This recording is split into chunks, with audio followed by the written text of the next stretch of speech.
Hey everybody, thanks for coming back and checking out part 2 or episode 5 of the boat tour. Enjoy.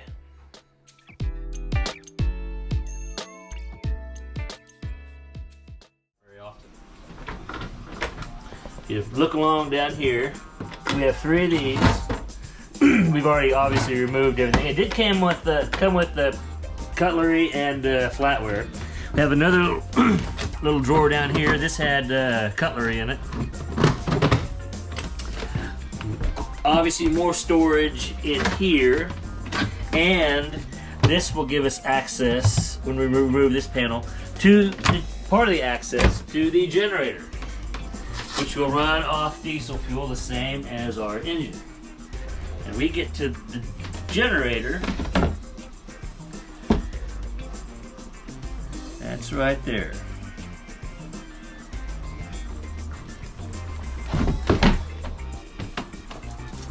Which we really won't be using that too terribly often, because the alternator on the engine should supply, unless we get someplace and it's just absolutely unbearably miserable hot, and we have to have the air conditioner on to get some sleep at night or something. But other than that, we really won't use that very often. Nav station, forgive the camera equipment sitting up there, but that is the heart and the brains, essentially, of the boat. So we have the VHF radio. There's also another one up at the helm. That lets us know what's going on electricity-wise. Right now, because we have the refrigerator on, just because we were checking it out, we're pulling 21 watts from the AC. Our solar panel right now is kicking in 22 watts. Total, we're using 97 watts. The battery is discharging, but it's at 100, or the batteries. There's 2 for the ship power, and a third one that it's strictly to start the engine.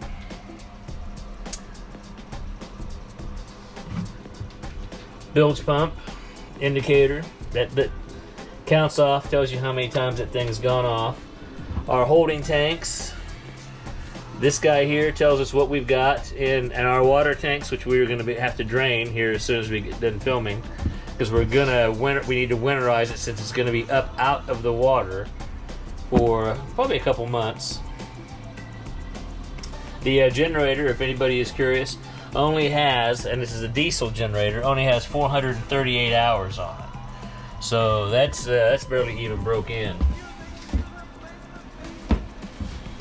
All right.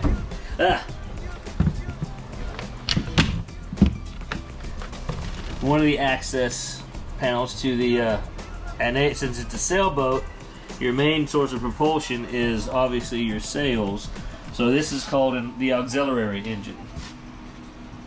And you can access it all the way around on the front. We won't take all that off. This whole thing will come off, so you can access. This comes off. And you can access in here, I believe, and in this other cabin, all 4 sides.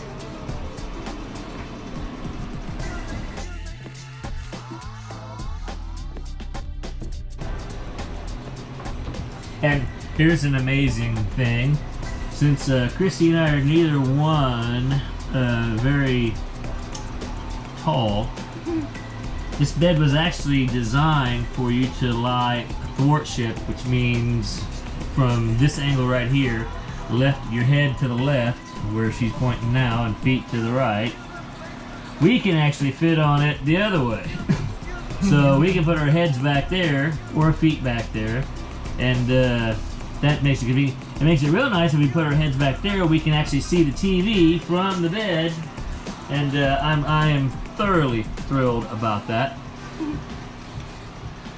And then as far as some safety stuff, you'll notice there are fire extinguishers all over this boat. More closets or lockers. Same really as the other side. I'm sorry, it's not really light enough in here to see. Oh. You need some light? There. And you can access from down here as well. There's a couple of shelves for some shoes or whatever other things. And these are the Durades that he was talking about up on top that allow some airflow to come in. And one more hanging locker. See, we've got to reduce all of our stuff. Yay. This will be converted back to a seat. I don't know what the other people were using this for, but it is a seat, so you can put your shoes on and get dressed sitting down so you don't fall down if we are underway. This space here, I mean, it's right on top of my head, so it's sitting at 1.5. Maybe 5'2", on the height of that, since my head barely scrapes it. This is the other head. It's electric. Right, babe? It is. And yeah, Jay will demonstrate how to, the little shower room. I don't know if you can see that or not. Red, white lights. Red for the night, white for the day, well, evening or whenever. So we're not blinded when we go out at night. One of the things that I liked was the upholstery. It has been recently recovered, and I liked it. A lot nicer than a lot of them I've seen. So, and as far as work, I'm not exactly sure. Maybe I'll sit there, TBD. Maybe I'll sit here and use that as my monitor, the TV. I don't know. Or there's also the option. Maybe I just don't work outside. How about that? We won't demonstrate it at the moment, but this whole table will drop down and sits on this rail you see right here and right here. And this entire area here becomes another bed.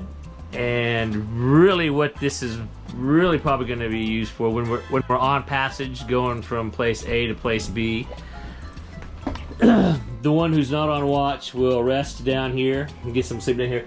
That way it's completely open to the person who's out here on watch, and just for safety's sake, that way if they're back in this cabin or up in that cabin, you're gonna have to yell a lot louder to get their attention and wake them up. And so I think just from here to there, that ought to be good enough that if there's something's happening or something's going on and somebody needs some assistance, this will allow us to do that. Also, that tabletop removes, and there's a smaller coffee tabletop that sits on it, and this thing will store back in this locker right here,